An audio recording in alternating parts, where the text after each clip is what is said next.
Hey guys, welcome into Switch It Channel 2. Steve, thanks for coming back. Switch It Channel 2 was a little idea that I had because on set, when you had to talk to someone, you'd always reach back and you'd switch to Channel 2. You'd have your chatter, everyone else would listen in, and then you'd switch it back to your respective channel. So that's what this is all about.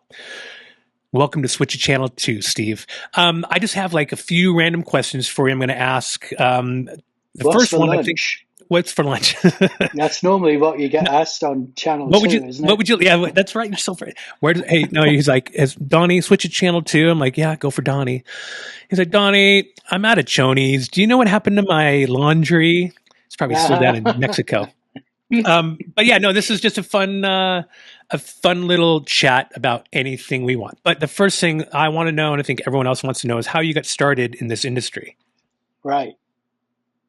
God, that's a good question. So I never thought I wanted to be involved in television, but I wanted to be a photographer. I really loved photography when I was younger. I still do. And it was my ideas that I was going to be either a photojournalist or a music photographer. So, like, my idols were people like Don McGuire, the Vietnam War, the Magnum photographs of conflict in the world. People, I remember seeing, showing my age, but do you seen a cover of Horses by Patti Smith? No. That album, brilliant portrait of Patti Smith. I think it was Robert Mapplethorpe did it. So I was a big admirer of people like Robert Mapplethorpe, Herb Ritts, Annie Leibovitz, and the music photographers like Penny Smith, Jill Furmanovsky, and Anton Corbijn, Dutch photographer who became a great film director as well. So that was my career path in my world. I was going to do that. But I realized I didn't really have the skill or the artistic eye sufficient to make a career out of taking photographs for a living. I did a few freelance assignments and stuff. Did at university, covered bands and stuff. I've got one of my most favorite photographs was a picture of Bono at a gig in Manchester where I was at university. U2 were just starting to break out. They were supporting The Cure. What? They were the support act for The Cure. Is that like early 80s?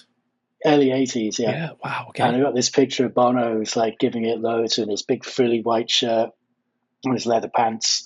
He's lit by a spotlight. And it's like, oh yeah, this is awesome. I love this. And that was probably the best photograph I've ever done. Wow.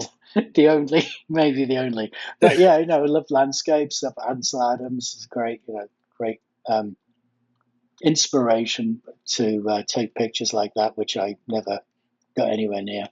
And do you still carry a camera? Do you still carry a camera on with you today? I carry an iPhone. I gave up on my camera kit. I've still got it. I've got my SLR kit with a bunch of lenses. I spent a fortune on it, and I carry it in here.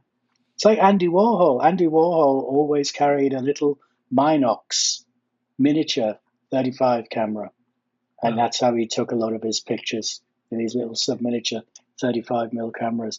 And I remember reading that, and I thought, oh yeah, I've got to be like Andy Warhol. I feel like I was like Andy Warhol. We went to Ireland for our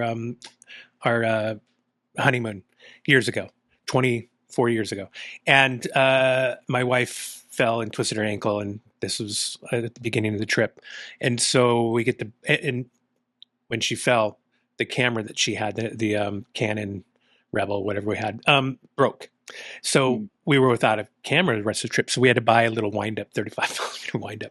And so we went to Blarney and did the castle and everything. And I remember asking these Germans to take a photo of us in front of the castle as they had this beautiful, DSLR. And I passed them this little this little wind-up thing. And could you please take a photo of us? It was a great photo, but it's kind of funny. Yeah. Yeah, what you have to use. It's what you see rather than what you have. Yeah, That's important, isn't yeah. it? Good eye. Yeah, it's the good eye. Sorry. Anyways, I didn't mean to derail you. So you thought you were going to be a photographer. That's what you Yeah, wanted to do. yeah. And I wasn't going to make that. I didn't think. I was graduating. I studied chemistry. Um, Chemistry. yeah, Hmm.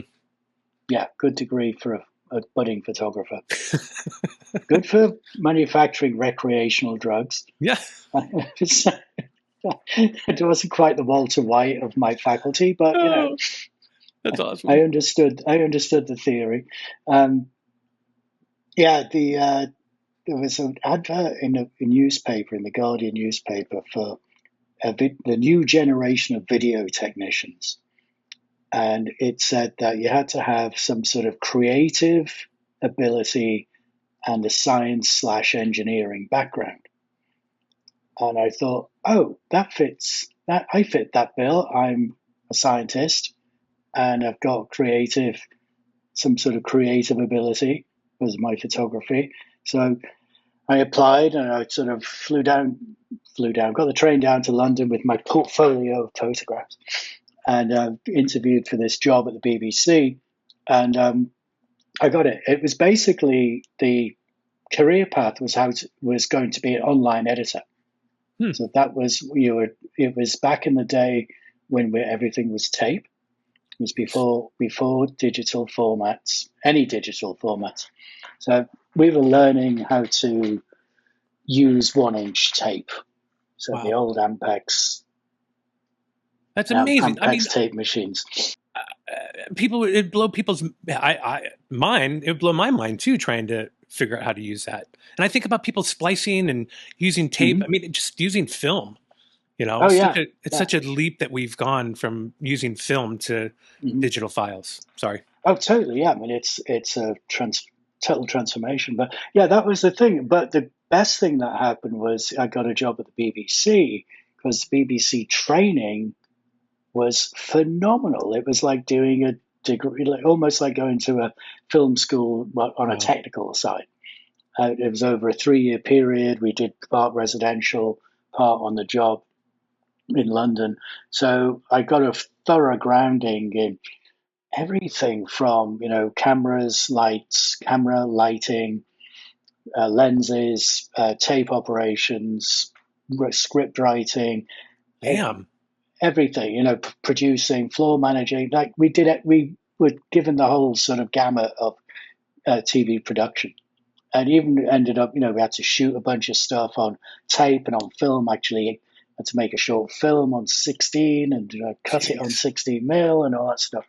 So it was a thorough grounding. I like to call it as I'm classically trained, as it were, in sort of traditional You sure aspects of are. And it's a production. traditional, and sorry to interrupt, it's a traditional producer shooter, British producer Hmm. shooter, which they still use today. Yeah, So yeah, that's cool. yeah. So that was great. And then of course I get sent back down to London, where the reality was very different from what was in my head. It was a bit like my aspirations to be a professional photographer. It's like, what am I doing back in London now? Well, I'm like making cassette copies of shows and loading 35 mil films onto these massive old telecine projectors, which belong in a science museum, and thinking, well, this isn't what I signed up for, really, in my own sort of naive way. And I remember, the telecine department was like very, very old. It was because they still transmitted films off 35 mil and sometimes Super 16. They had these pair of old 35 mil telecine machines, which were like, I don't know, 30 feet long. It's all Huge. analog, Oh my gosh. huge things. And we, like Dallas, was still transmitted on film, and the feature film of the day was transmitted on film. And it was like, this was the last days of sort of the death throes of that sort of technology. And a lot of the guys who were working there, they'd been there forever. like dyed in the wool, very old school BBC guys. They wore, tweed jackets, and Oh they my had gosh. pens in the top of their shirts, and they always carried a tweaker in their pocket so they could make adjustments to all these little electric circuit boards and That's stuff fucking like that. amazing. It was wild, and it was like, I don't want to be wearing sandals and socks in work. That's A not little more my, depth. my that's not my future. Oh my And God. of course, we then interacted with like production departments because they were in and out of the VTR department all the time, and that's where I thought, like, 21 years old, thinking, well, that's where the fun is. That's where the young people who are all exciting, and the hot girls, and the good looking guys, and the real creative people are. And I thought, that's where I want to be. And so I wanted to get a job in, like, as a researcher or assistant producer, and kept applying for that and didn't get it. And I thought, this is like, I just don't fit here. I don't fit at the BBC. I don't have the corporate mentality. I'm not going to sit and wait until the door opens for me. I was a very young, dumb, naive guy. And I thought, nah, I'm out. So I left and joined a network news company for the rival independent television news, and became a picture editor there. So I Nice. didn't want to be an editor, but took a job as an editor as a sort of a sideways move. Did you have any knowledge on that, or did you just step into I it and mean, figure it out? just my training, because I That's knew it. how to edit. Yeah, Wow. I Okay. knew how to edit, and I didn't want to go into that path as an editor. Funnily enough, but then I did 2 years as an editor operator in television news, and then got into studio directing there. Oh, So I would direct the nightly news, put the nightly news out, news at 10, 7 o'clock news on Channel 4, that sort of stuff. And just loved it. I loved the cut and thrust of news. And, and you then the know, live aspect too, right? oh, yeah, live is totally wild. Man, it's like that dead. Any dead air is just like it's Yeah. fucking nerve wracking. Oh, yeah, you do a clean show and it's great. It's when it goes. I always liken it to be like you're a swan. You're gliding serenely across the surface, and like underneath you, paddling like fuck. But yeah, it was like it's massive adrenaline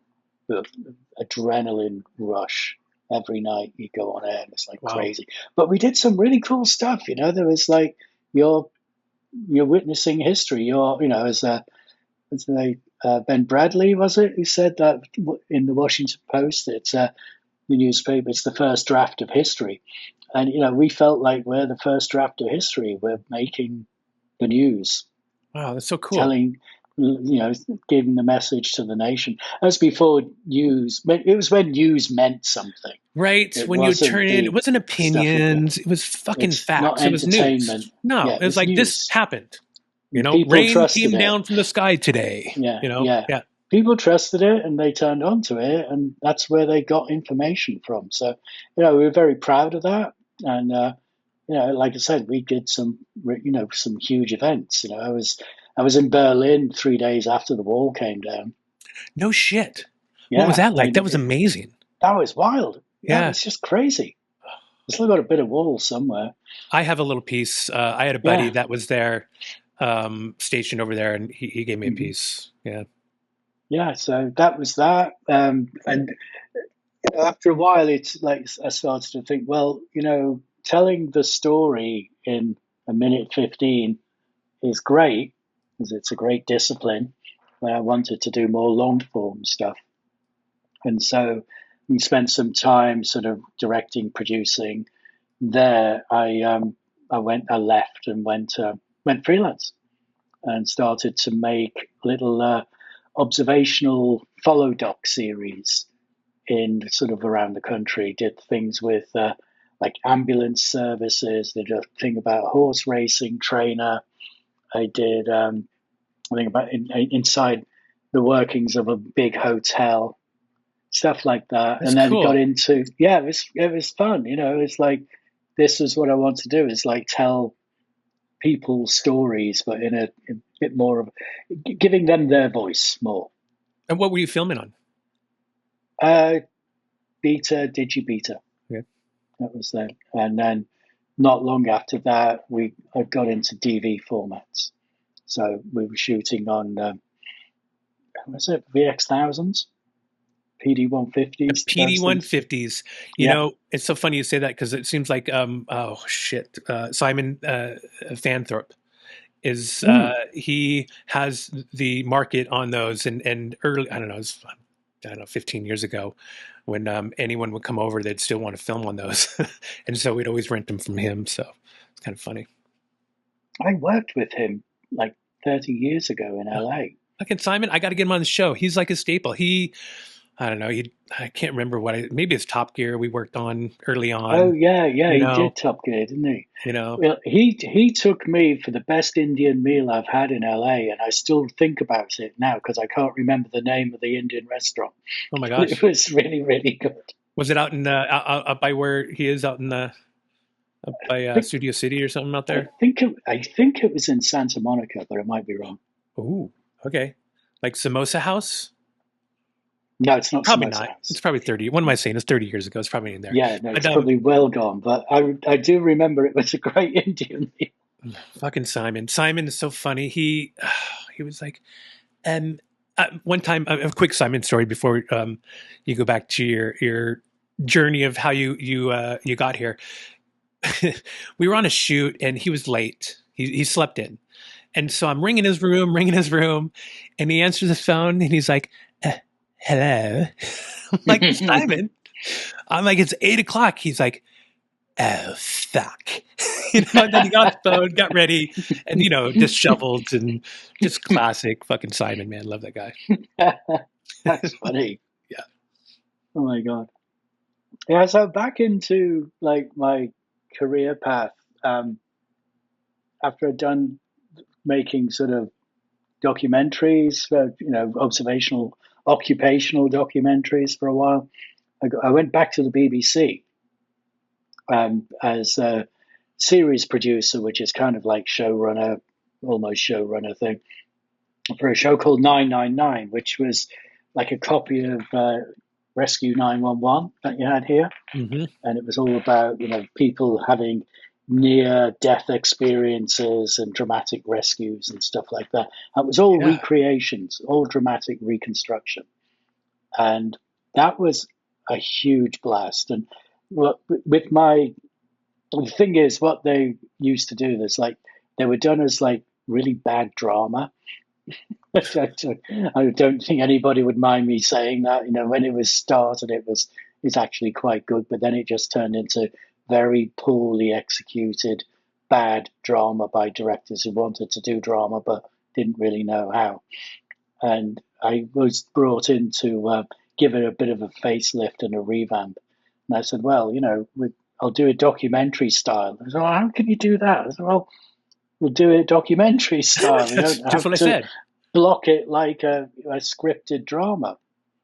We'll improv. We'll do improv. We'll have, we won't have the set camera positions. It'll all be because small cameras were getting really popular. So we shot stuff on, the little mini formats and stuff. And it was a big hit. They loved it. And so I did that for a few years and then left again. And where did I go after that? I went and did shows about miscarriages of justice. So I did crime for a few years. Wow, what was that like? What kind? I mean, like probably some major crimes too. Nothing like Yeah, it's all like people who felt they were wrongly convicted, usually for murder. People who were convicted, they were in jail and they were trying to lodge an appeal. And this was really, really long form stuff because it would take years to reevaluate the case. I mean, it wasn't me doing it. We had a bunch of legal experts working on it, lawyers and people who were with law degrees who were sort of like doing intern work and gradually try and sort of build a case for an appeal. And then we would film, sometimes with dramatic reconstruction of events to present the alternate case. and that would be aired, and sometimes it would result in an appeal being lodged at the court, at the High Court or Central Criminal Court rather, and some people got off. And I did one. The last one I did was about a woman who'd been convicted of murdering her elderly aunt for the inheritance, Oh and my she God. was like Jesus. a pillar of the community in this little town in Sussex called Rye. It was a very sleepy little seaside town, and her mother, her aunt rather, had dementia, and there was a lot of confusion about whether she wandered off on her own and fell into the canal and drowned, or whether she was pushed by her sister, her evil niece rather, to get the inheritance. Anyway, we covered that, and they got a retrial, and I did this documentary, a 2-hour doc about the coverage of her retrial, which was Wow. great. So we spent a lot of time doing that, and then last one I did was another guy who was really grisly killing of he was convicted of killing his mother, father, sister, Jesus. and his sister's 2 children Good God. in a farmhouse in Essex. He Fucking kept on slaughter. protesting his innocence, but we found it really, really hard to get behind that one. Oh my I'll say God. that. I mean, I guess the ones where you were able to help someone, I must have felt really good, especially Yeah, if I they mean, were it wrongly convicted.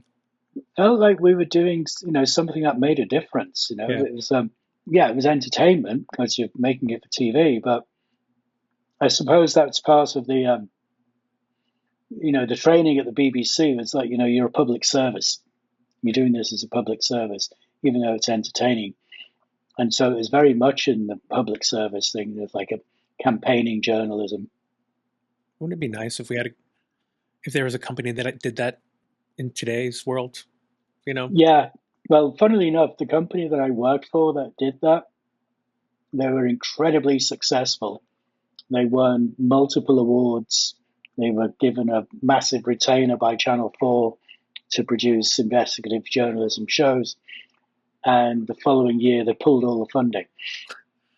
It's like, yeah, this stuff doesn't sell. No, it's You all know, feel good. Yeah, some of the feel good yeah, stuff doesn't sell. I mean, they want we danger and get great critic reviews. You get picks of the day in all the newspapers and the magazines and stuff. So this is must see TV, and then nobody would watch it.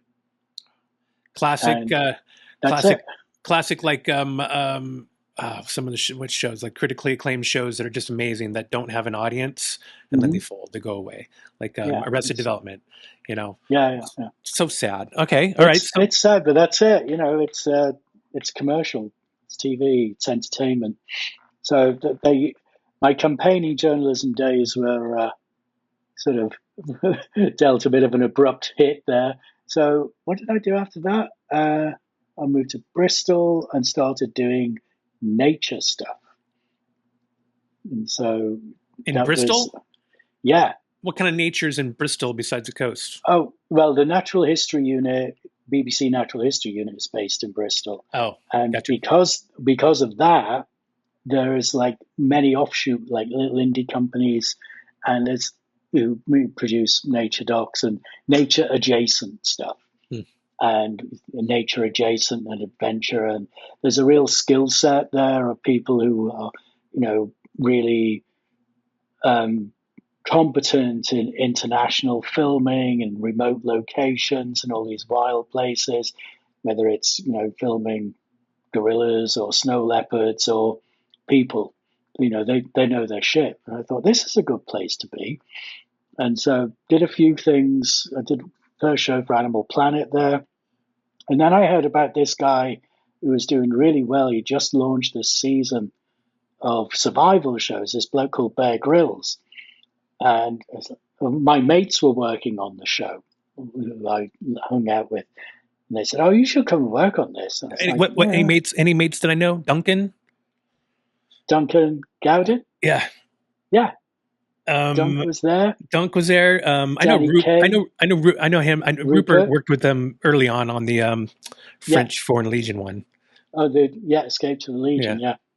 So those guys were all like in that world, and a couple of the producers I knew and some editors. Like, yeah, you should get on this. So So cool. anyway, I met the head of the company, who was just about to start season 2, because it had been a huge hit in the UK and here as well. Man And versus everyone, Wild. yeah, Yeah, everyone totally. was talking Yeah, about Man versus Wild. yeah. And I was like, okay, I'll see what I can get here. So I met the owner of the company, and he's like, yeah, I don't think you're a good fit. I'll probably have to fire you in 3 weeks. He had this terrible reputation of hire and fire. He'd walk into an edit, see a rough cut, and go, "No, this is all shit. Get out!" Wow. And he'd throw everybody. He'd just fire people on the spot. He had this. He had a terrible rep, and so I went in there thinking, well, this guy's like he's a demon. He's going to be no shit. We take no prisoners taken here. And I thought, yeah, fuck it, I don't care. And I think because I didn't give a shit, and because he said, I might have to fire you in 3 months. And I said, okay, that's fine. I Okay. might, I might, Cool. I might want to leave in 3 months anyway. So I don't even know if I want to take this job. And that seemed to sort of do the trick, and he offered me the gig. And I'd been in it 2 weeks, and it was a Friday evening. We had a team in the Sahara filming episode 1 of the new show, the Wow. new season. And I got the phone went, and the receptionist said, "Oh, Steve, it's the Daily Mail. They want a quote from you. They're going to run a story about Bear on Sunday in the Mail on Sunday." And I was like, "Not here, nothing to say. Just say thanks, put the phone down." So he hung up, and of course the story broke that Sunday.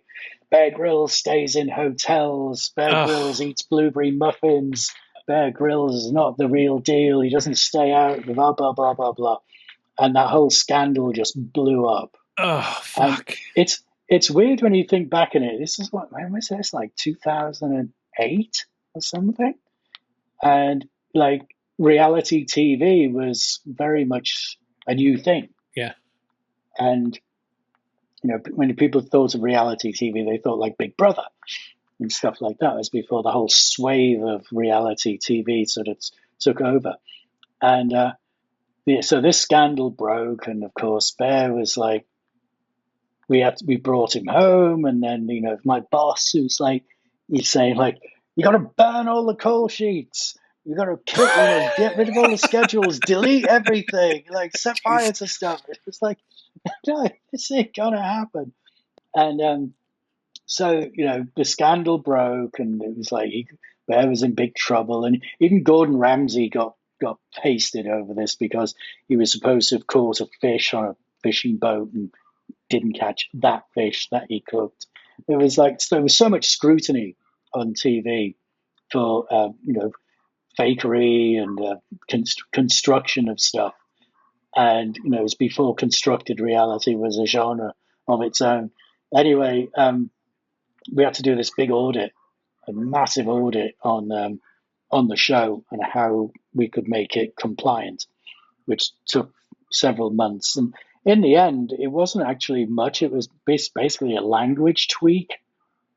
And so instead of him saying, "I have to get from A to B, otherwise I'm going to die," sort of thing, it's like, yeah, in order to get from A to B, you have to do this. And so it was just like That basically simple. putting it into the second person. And then we had big disclaimers at the front and the end, like this isn't for real. You know that, don't you? Was basically the message on the disclaimers, Oh because my God. people would buy it. They People were thought pissed that it was for off. real, Yeah, I and they were remember. They were mad pissed about off. it. Ah, it's like, why are you getting so upset about this? It's like, this is entertainment. But Yeah. like you said, they just thought it was real, and they didn't Hmm. understand about, what actually happens in a lot of reality TV. Yeah, and that was, like I said, early days of what was to be what became reality TV as a genre, and so people were upset, and I can't understand why it's upset. And I remember, as a doctor saying to me, like, "How could you mislead people like this?" I'm like, "What do you mean mislead? We're making an entertainment show. Do you think he's really going to die? Do you think he's really like there's a camera crew around him you're an intelligent man. You're a doctor. Like, you honestly think that we're going to record this guy being eaten by a fucking lion on the savannah and just record it? Well, no. Well, go figure. It's the willing suspension of disbelief. But we had to be compliant with broadcast regulations. In the UK, it's very heavily regulated, Yeah. and we had lawyers. Like, every cut had to be lawyered. Wow. And I just want to back up one second. You said you were 2 weeks in Mm-hmm. when you were in the Sahara. 2 When weeks this into call season happened, 2, yeah, when we got oh, the you're call. season 2, but your first season with them, right? It was my first one, yeah. So So I this was is at. literally 2 weeks into you're just new Mm-hmm. on this show, Oh and this yeah, I'm shit the goes user. down. Mm-hmm. Holy fuck, man! Welcome to the show, Steve. Yeah, right.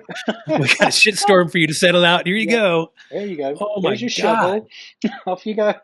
Oh my god. Talk about But yeah, Habib. it all got sorted out. We shut down for a few months and we rejiggered stuff, and then we went back. We went back to filming with some changes, and we continued. So we got Wow. something And right. now, wasn't there a comparison show on? Another guy was walking around, just one guy with one camera in the wild. That I did. No, there was Well, another show, oh yeah, that was Les Stroud, Survivor Man. Survivor Man. And was he actually out there surviving by himself? Or because if I do recall, they were trying to compare the two, and they were Yeah, trying they to say that did. Bear Yeah, wasn't, and then he was. yeah. I was not involved in any of that. I have heard stories. I Yeah, think you'll have to contact my legal team for any yeah, yeah. I further think I comments can on figure that. it out my own. I've been in this Uh, industry long enough to know what we do and what we don't do. yeah, It's but very rare we there we was a lot leave of people. gossip. There was a lot of gossip. Yeah. But Wow. there Well, was that's like there was the Les camp, and then there was the Bear camp. It's like yeah. Les is the real deal, Bear's fake, and Bear's the real deal, Les is fake.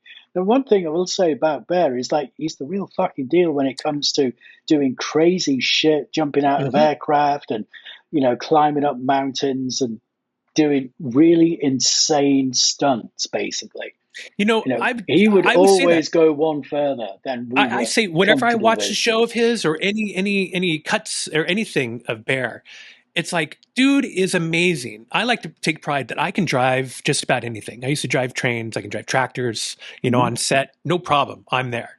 And he is like next level. Like with hang gliders, he's operating Yeah, ATVs, or he's just anything he can drive or operate anything. To me, yeah. that's really cool. And you show Um, him how to do it once, and then he's an expert. oh man, It used to I drive me mean, mad. he's just He's such a so nice good at guy. it. He's such Yeah. a cool, nice guy. I was lucky, met him, years ago with Rupert at the Soho House, and just the nicest guy. I mean, I'd love to work with that guy. Matter of fact, it was kind of, since I know Duncan, there were a few times where it was flirted that I might get to work on a couple of episodes, whatever Hmm. he was doing, but the shit never happened. So I blame Duncan for that. Yeah. Thanks, Duncan. Yeah. Thanks, Doug. Wow, that's fucking nuts. All right. So from there, I mean, you basically had all your nature chops and your survival chops going for you, where, Yeah. stepping into anything else after that was pretty easy until you got to Costa Rica. Well, yeah. I mean, basically, that we finished doing Man vs. Wild because Bear was done. He didn't want to do it anymore. Wanted to do his own thing. So that stopped, and I started to develop another show, and it was fascinating because bit of industry inside stuff. But during my time on Man vs. Wild, I think there were 4 general managers of Discovery in my tenure on Man vs. Wild. Of course. And I remembered one time I had a meeting with Clark Bunting, who was then GM, and he said, "What's Bear 2.0?" Because they always had this sort of rather fractious relationship with Bear, because he didn't do what they wanted him to do, and he wanted to do his own thing, and there was never any sort of copacetic relationship. I think it'd be fair to say. And he said, "What's Bear 2.0? What's Survival 2.0?" I said, "Well, you've got this whole thing of Bear's got his reputation was tarnished by the fakery scandal, and while fans still love him, if you want to think of a genre, it's like, why don't you do the opposite and go super authentic? And he said, that's an interesting thought. So I went away and developed this idea with Tigress, my old mate Dick Colthurst. We found this guy called Ed Stafford, who was a former army captain, and he just walked the length of the Amazon Oh from shit. source to ocean. Took him 2 years, and he chronicled his adventures. He wrote a book. He also recorded a lot of it on a little, handicap at times, and he had enough footage to cobble together a show. And they made a show. It wasn't anything to do with me, but they made a show, and it was like quite well received. And so we started talking to Ed and said, "What's your next big adventure, Ed?" And he said, "I don't know, but I want to do something cool. And I think Castaway had just come out, the Tom Hanks movie. And we said, well, why don't you just do like real Robinson Crusoe? We'll stick you on an island in the middle of nowhere and just let you fend for yourself. You give you a camera, and off you go." So that was the basic premise of it. And so we developed that over a period of time and pitched it to Discovery, and Discovery bought it. Discovery Europe bought it. They said, "Yeah, this is great. What's going to happen?" And I said, "Well, we don't know, because this is predicated upon everything being super authentic. It's not produced. We're going to give Ed a camera. We have a series of protocols in place whereby we can leave him completely alone, so he doesn't have to interact with us except in an emergency. He drops off his shot cards and dead batteries, and then we'll come in by boat when he's not there and give him fresh cards and fresh batteries with any maybe production notes at best. He doesn't interact with anyone." So yeah, that's great, but what's going to happen? And so You're like, we wrote, I think I wrote 34 versions of the treatment for this 4 episode miniseries of jeez. what might happen. Because I can understand it. You're a network and you're going to spend a lot of money on something where you want to know what's going to happen. Is it going to be good? Are people going to watch it? It's going to be interesting. And you don't want to hear, "Oh, trust us, it'll be great." Yeah. Because that's not going to fly. A guy sitting So, on the beach doing nothing. Yeah. yeah. So, I just wrote all these different scenarios. We found a location, so at least I could show them pictures of this little island in Fiji that we found. And so anyway, we put Ed on the island, and he went quietly mad for 3 months and recorded it all, and it was great. It was a really good show. And then edit was like the biggest challenge of the lot, because there was an awful Yeah. lot of fuck all happening, except Ed quietly going mad talking to himself. And we managed to turn it into 4 hours of pretty compelling TV. At the time I was doing that, I was coming back from Fiji, and I was in Sydney, just transiting through, and I got a call from Simon Andre, who was at Discovery then, and he said, "Rankin, you still interested in coming over to the States and working here?" And I said, "Yeah, yeah, yeah." It's just because it'd been my thing. I'd been doing a lot with American buyers and less with UK buyers, and so I seem to get their sensibilities here better than a lot of my colleagues did. In England, in Britain, we're quite sniffy about American TV. Yeah. We think the BBC is the best thing ever, and nothing's there to touch it. And in American, it's all dumb and like low rent and just a bit tacky. And, I seem to fit right in there, so that Yeah. was, You're like, yeah, I've got it. I can figure that out. that's my little slot. And I thought, great. So I got a call from Simon Andre, and he said, "We're developing this show." They'd heard about the Ed Stafford thing, and because Ed was naked, of course, he didn't have any clothes, and they said, "We're doing this show. It's about naked people surviving." I said, "Well, I'm your guy for that." He said, "Well, you better call this guy Jay Renfro Ah, Jay. at the production company." I said, "Okay." So I got back home, back to England. And I called Jay, and I was like on the phone with him in LA from my place in Bristol for like 3 hours, Wow. just talking. We didn't Zoom call or anything. It was just on the phone. And we had this great conversation. We talked a lot about the show and how it would work, and what we needed to do with it, and how what I'd be doing with this Ed Stafford show. And he says, "Great, when can you come?" And I said, "Well, I'm still in edit on this show. I'm not going to walk away from this. It's my baby." And he said, "Well, can you like double dip a bit?" And I said, "Okay." So that was it. The sound of that. They gave me the job, and show run Naked and Afraid. And so I do my day's work in England in the edit, get home about 7, then log onto the computer, and we do Skype calls and stuff and meetings until I basically fell asleep at my keyboard about 1 or 2 o'clock in the morning, and then rinse and repeat. Wow. And then January 2013, so that was up till Christmas. January, I was on a plane to Tanzania, Naked and Holy Afraid shit. episode 1. That's amazing. Oh my Yeah, gosh. all up to date. It's so amazing how your path and how you got there, at least in Naked and Afraid. And it's kind of cool because I don't think a lot of people understand our industry. Well, they don't understand our industry. A lot of people think it's still all glitz and glamour, and it's not. And they don't understand the hours that we put in on any given day, doing any part of any show, whether it's pre-production, whether it's coming up with the idea, whether it's editing the show. Mm-hmm. It takes a lot of fucking time. Yeah, it takes a Like you're village saying, as well. and a village too. Yeah, you can't do it all on your own unless you're doing a podcast, or I'm sorry, 2 podcasts, and then you can figure it all out on your own. I'm telling you, Steve, I'm such an idiot. Like when I came up with this idea, my buddy was helping me out. And I'm like, great, you can help me edit, blah, blah, blah. And then I was like, oh, I'll just come up with another idea for another show and I can handle it. I'm sure it'll be simple enough. And then now I had to figure out, do it all, but I love it. God bless it. All right. So Naked and Afraid. Do you have any Emmys from Naked and Afraid? Never won an Emmy. What Been the nominated, got nominated a few times. But, still bridesmaid. Now they've won an Emmy since, right? Have they not? They haven't gotten any, just nominations. Just noms. Wow. Well, fuck them. Fuck the Academy. Whoever. But if they've won it since I left, I'll be pissed. No, right? They haven't. No, they've only got nominated.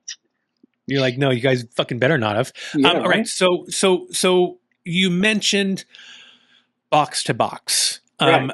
I'm just going to back up because I'm a huge soccer fanatic. Been playing, love it. I support my teams, my glorious Manchester United through and through. There's only one United. There's only one United. There's only one United. There's only one United. I know you can laugh. I know. It's okay. There will be a time again. We they'll all be great have a again. cross to bear. Yes. But Box to Box, I will say I came from worked on Top Gear, love cars, kind of got into NASCAR from that. And then got into F1. Thanks to Box, Liberty Marketing, and the genius of coming up with Drive to Survive. Yeah. And I think, I know a lot of people are on the fence, like they think it's just shit. A lot of people do. But the newcomers, the Americans that are getting into it, I don't know, and from around the world that have gotten into F1, it's thanks to Drive to Survive and Box to Box. So good on Box to Box, and I can't wait for you to tell me about this show you just shot with Box to Box. I think I heard about it last year when you guys started working on it.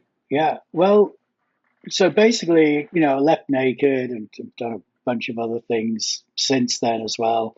But, I got to the point where I was thinking, I don't want to do this survival stuff anymore. I mean, not that I didn't want to be out there, but I wanted to spread my wings a little bit further and do something that was a bit more challenging, not a different challenge, not more challenging, because everything's challenging, but a different challenge.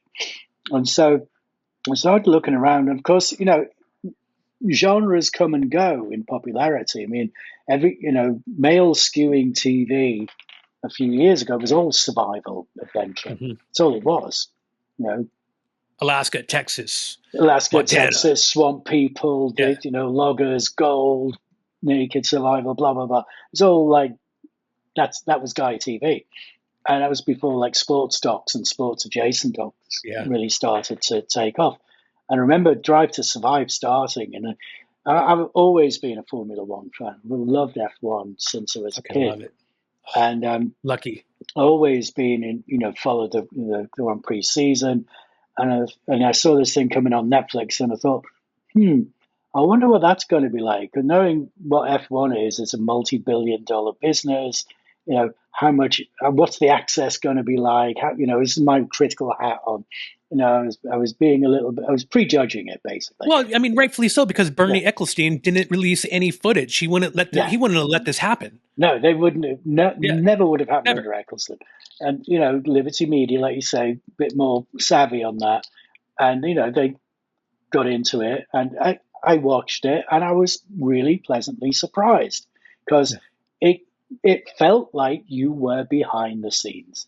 There was enough behind the scenes for it to feel like you were there, and Totally. it gave you a different perspective and a different perspective on the racing as well, which was also great because let's be honest, unless you're a devotee of Formula One, watching a race can be fucking boring sometimes. It's like talking about tire deg and pit windows and stuff. Like, okay, well, I can nerd out on it. I'll geek on that all day long, but it's not super entertaining. This is like super entertaining, and I thought I would love to do something like this. And so I heard that Major League Soccer was going to do something in a documentary. I actually started to research. I wanted to pitch it myself. It's like, we should do Drive to Survive in soccer in this country or in the Premier League or whatever it is. And I thought, yeah, that's probably getting done. And I heard like, yeah, that's you've missed the boat on that one. You're way too late. And apparently, Box are already in negotiation with the league. So, and last year or the year before it was, Apple did this big deal with Major League Soccer to get the rights to stream all the games. They bought the rights for $2.5 billion for a 10-year deal. Fucking nuts. Yeah, it's like, whoa, that's a shitload of money.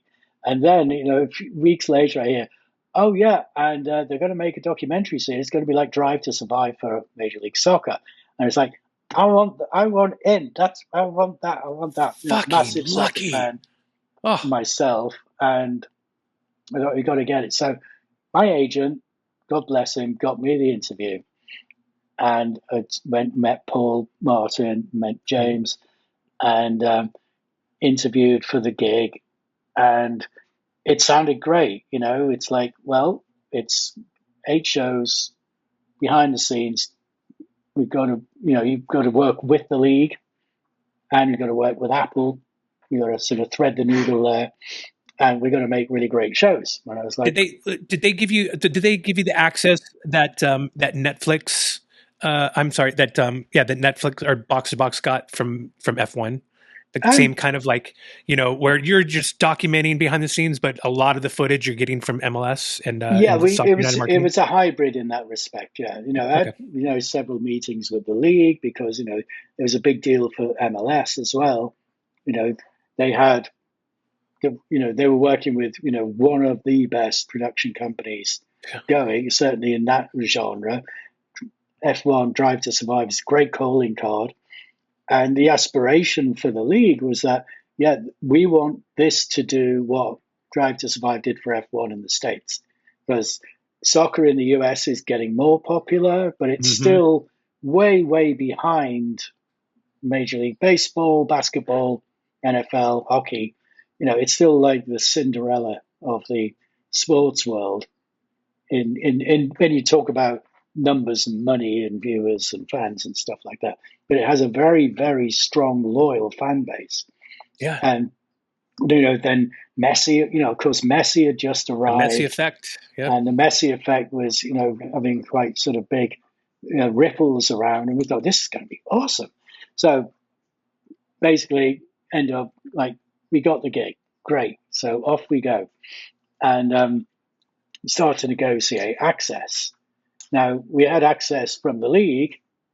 The league said, yep, You get anything you want. And of course, then we start going around the clubs. And the clubs are like, No. yeah, Are you well, fucking kidding me? now Seriously?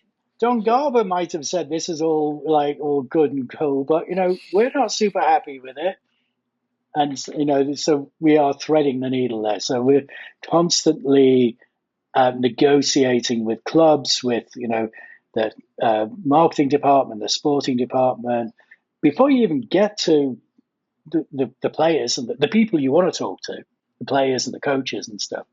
So we're like weaving in between these layers of protection from at club level, at league level. Yeah, and that is even before we get to speak to anybody at Apple. Jesus. So yeah, it was great. It was fun. There was a lot of stuff going on all the time, and we funny. Just quick story about Miami. Of course, they'd done the Messi documentary with Miami, and the production company had sort of like got in there really quick, and they did the Messi shows, which went on Apple, of course.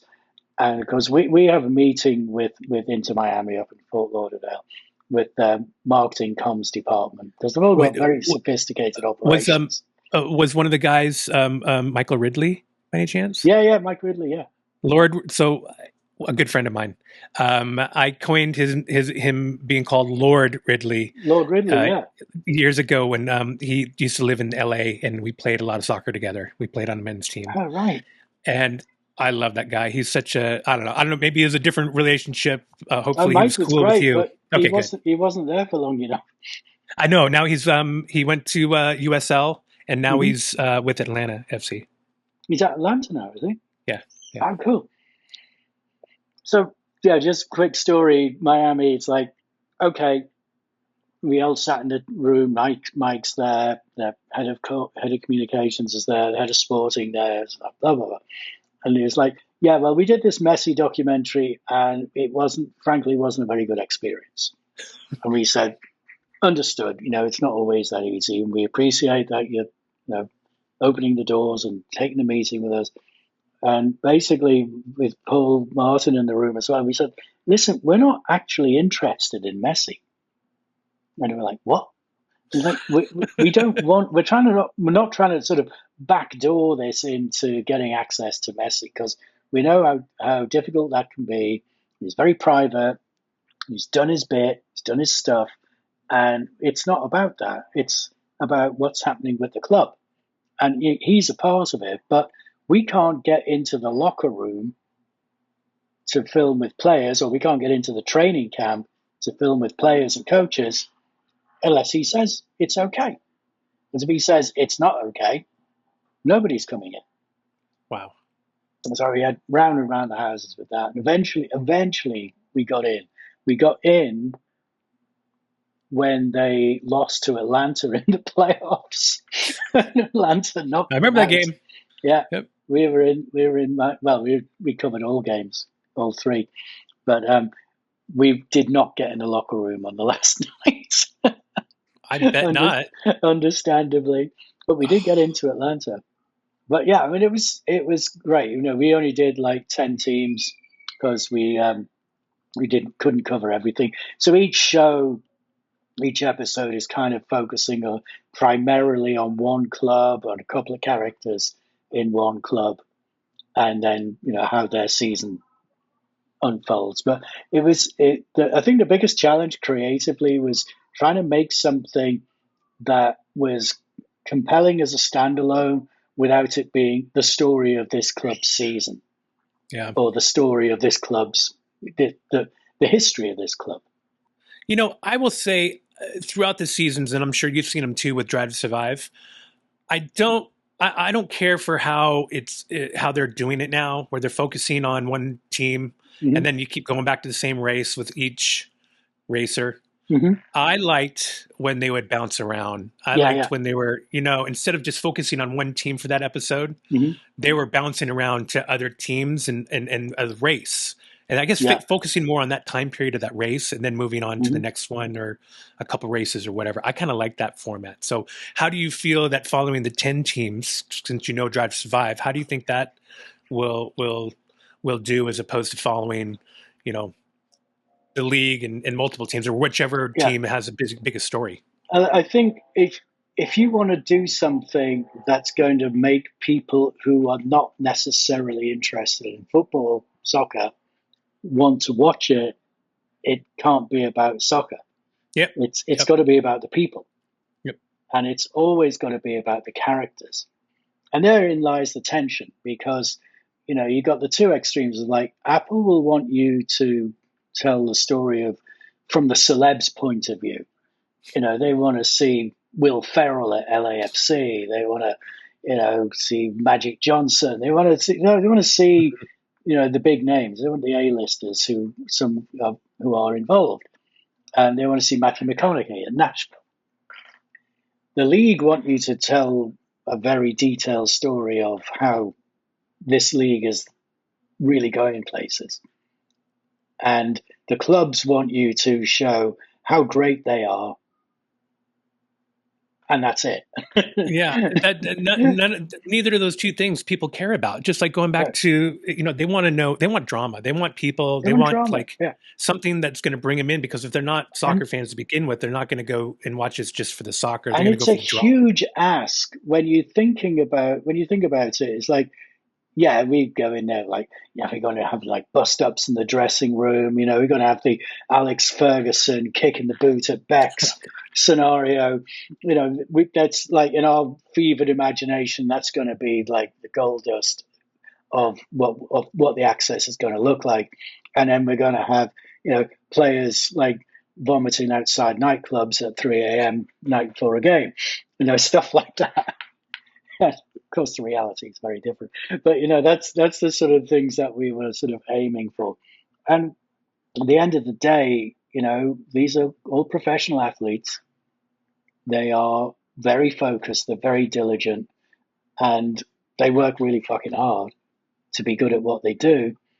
And they have people around them who are very, very protective of them Yeah, and yeah. want them to just be focused on being great athletes. And we come marching in, going, "Hi, yeah, we're Box to Box. We did Drive to Survive. Oh yeah, I love that show. Well, we're going to be doing that with you." And they're like, "Oh, well, hang on a minute." And so finding good characters. There were some standout characters who I thought were great, and others with like, "Oh, we really want you to feature our star striker." And like, yeah, but he barely speaks a word of English. He's a super talented player, but he's fucking boring. He's boring. Yeah, And he's got nothing to say. Yeah, but he scored 19 goals, and like, yeah. but that's So not the story. Yeah, that's it's not the not the story. story. And trying Do you to sort think? of equate, what was going to be good TV with keeping it sporting, but also keeping it character So, based is. do you think so? So that's 8 episodes you did, and that's Mhm. airing. When do they start airing those? It Because I haven't seen them started yet. at the beginning this year. Oh shit! I have to fucking watch them. Okay, I'll watch them. I had It's the called, pass, so I'll have it's to watch called it. Onside. You don't need a season pass. It's on Apple TV. Okay, I'll check it out. Do you? So, question. I mean, I love MLS. So I'm into it. I also love USL, and I love what USL is doing. Mm-hmm. Do you think, if you guys come back for anything, do you think they'll focus on USL as well, or the comparison? Because to me, that's a whole story of what USL is doing as opposed to what Major League Soccer is doing. They're both doing great. Mm-hmm. I think USL is kind of beating them to the punch with getting all these teams going from these smaller cities or towns. And they have tiers. Yeah, They have tiers. they have So relegation and promotion. yeah, so that's happening. It's just, I don't know. It seems like that's the way of the future, and That's they're I think that sort of puts a finger on what's good and what's not so good about soccer in the US. I mean, the franchise system, it's modeled on like the NFL or NBA, and it's very different to how soccer works elsewhere in the world. They still play the same game, but their rules are different. And, the league is really, MLS is really sort of fighting itself sometimes, in my opinion, that it wants to modernize and really sort of take what it believes is its rightful place on the world stage, especially with the World Cup coming up. And it's almost constricted and a victim of its own success, because when they started the rules of, with salary caps and designated players and general allocation money and all of that financial stuff to try and make parity among the clubs, it helped a lot to stop clubs going out of business. But what it didn't do was promote huge amounts of investment. And so the best players don't stick around. And you see this weird cyclical thing of the team that does brilliantly one year, because of the penalties of like having to pay win bonuses and salary, hitting salary caps, they have to sell a bunch of players, and then they do badly. Like, look at Galaxy. One the LA last Galaxy. year, bottom of the league this year. Huge fan, supporter. I've been a supporter for them since they started. Had some buddies that played for them. Watch a lot of it, and it's so sad seeing just a couple players that were hurt from last season, right? Ricky Pooch and what's that outside winger? He was out for a little bit too. Pencil or Gabriel Peck? No, Peck was in. I think it was Pencil. But it's amazing what one player down did. And I don't want to take anything away from Ricky Pooch. I think he's a fucking amazing player. Last season when he was playing that game and he tore his ACL and he kept fucking playing, I mean, dude is amazing. You've got to watch that show Onside about Major League Soccer, because you get the whole Ricky story in there. I'm going to watch it. As soon as the Dodgers are done playing, I'm going to watch that. I'm going to catch up on the episodes. But I love that. I know what you're saying, because it's messed up to where, like you're saying, they won the league last year, and they're in last place this year, from losing a few players. Same with LAFC, when they won, they went downhill really rapidly. And I don't want to mention names, but, talking to some of the people inside LAFC, they were just really pissed off about the whole situation. Like we don't have the opportunity to capitalize on our success. We're actually, it almost feels like we're being punished for success. Yeah. And, that's part of the need for parity in the league, which can make it interesting in some you don't know who's going to rise to the top this year. I mean, look, Philadelphia, going gangbusters this season. They were terrible last year. They scraped into the playoffs, but we did have a great story with Kevin Sullivan at Philly, though. You seen him? Yeah, Kevin? Amazing player. Super guy. That family, I mean, talk about character stories. That's probably one of my favorite episodes, was the Philly one, because the Sullivan family gave us pretty much unfettered access to anything and everything with them. We hung out with them. They're all great. Heike, Brendan, parents, just wonderful people. And Cav is great. He's 14 years old. He's such a cool dude. And his brother Quinn, who's also a regular there. He's got called up to the US national team too. Wow. And two twin brothers Jesus. are also playing at a really high level as well. I mean, they're like soccer royalty, those guys. Oh my gosh. They're a hoot. What kid went over to City? The young kid. That's Kevin. Oh, that's Kevin. So has he left yet, or is he still? No, the deal was that he's going to play at Philly until he's 18, and then he goes to Man City. Because you can't get a work permit, right? Well, his mum wanted him to stay at home. I think that was the truth behind it, because they didn't want him going crazy in the nightclubs of Manchester, which is fair enough. Nothing wrong with that. Imagine he comes over to the UK in 16 years old. Yeah, see your mum, see your dad. I'm having it fucking large.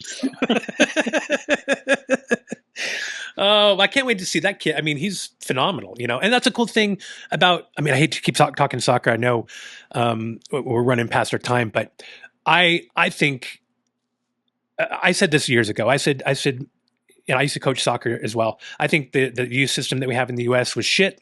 I think, and this is before MLS teams had academies.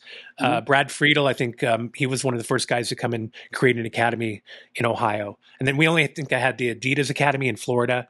But now I think with these academies, plucking the kids at a younger age, getting into the academy and up through the academies, and then, ultimately probably going to Europe. I mean, I think it's starting to help with the player pool, the talent pool. And we're getting close.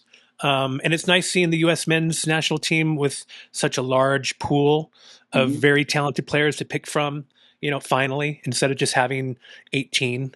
So it's kind of nice seeing that soccer is changing here in the U.S. and it's going for the better. And, more cities are vying for their franchises, which is cool. It just spreads the knowledge of soccer. So I just have a couple of random quick questions for you. Just some rapid fire ones, a couple of fun ones. You've seen people eat bugs to survive, but what's the weirdest thing a crew member has eaten just because catering ran out? What's the weirdest thing? I know on one of our shoots in Belize, it wasn't a crew member, but our cast member did find a tarantula and stabbed the tarantula with his knife and then cooked it on the fire and burned all the hairs off. And he ate that fucking thing right in front of us, like crunching on the legs, I'm like, oh my God. And then what was his name? Shit. It'll come to me. He took one of the fangs from the tarantula and he was cleaning his teeth. Oh yeah. Use it as a toothpick. Yeah. It's fucking brilliant. Top survival tip. Yeah. Tarantula teeth make great toothpicks. It did. The same episode, we came this close, Steve, to doing our own little OTFs with our shirts off. Like we were going to try to do a little crew spoof and talk about our survival out there being the crew, but we didn't do it. Would have been funny. I've got photos of the rap party in Tanzania where most of the crew are naked. Oh no, that's awesome. Not NSFW. Oh my gosh. I mean, we work hard and we play hard. Oh, we certainly did that night. That's what it's all about. Well, Steve, I can't thank you enough for coming on the show. They're calling us to get back to Channel 1. They always do that to me. They're always like, hey, where are you? Going back to 1. But thanks again for coming on. I really appreciate it. You're welcome to come back anytime and share any fun stories. And for a writer, if that MLS comes back, if you need an assistant, I'm here for you. I will carry balls. I will you got it. Fetch you lattes. You just let me know. Yeah. Awesome. You got it. We should go to a game. I would love to. Let's set it up and man, we can go watch some footy. I got connections there now. You got some people? I know some people, yeah. Oh man, I used to know people. It's good to know people that know people. Exactly. You know what I'm saying? Oh, dude. I'll get my people to call your people. And we'll do a game. Thanks, right. Steve. Man, I appreciate it. Cheers, Take it easy, man. Take care. See you later. Bye. Production for Donny. Go for Donny. Locations for Donny. Go for Donny. Habitat for Donny. Go for Donny. Hey Donny, what the hell are they doing?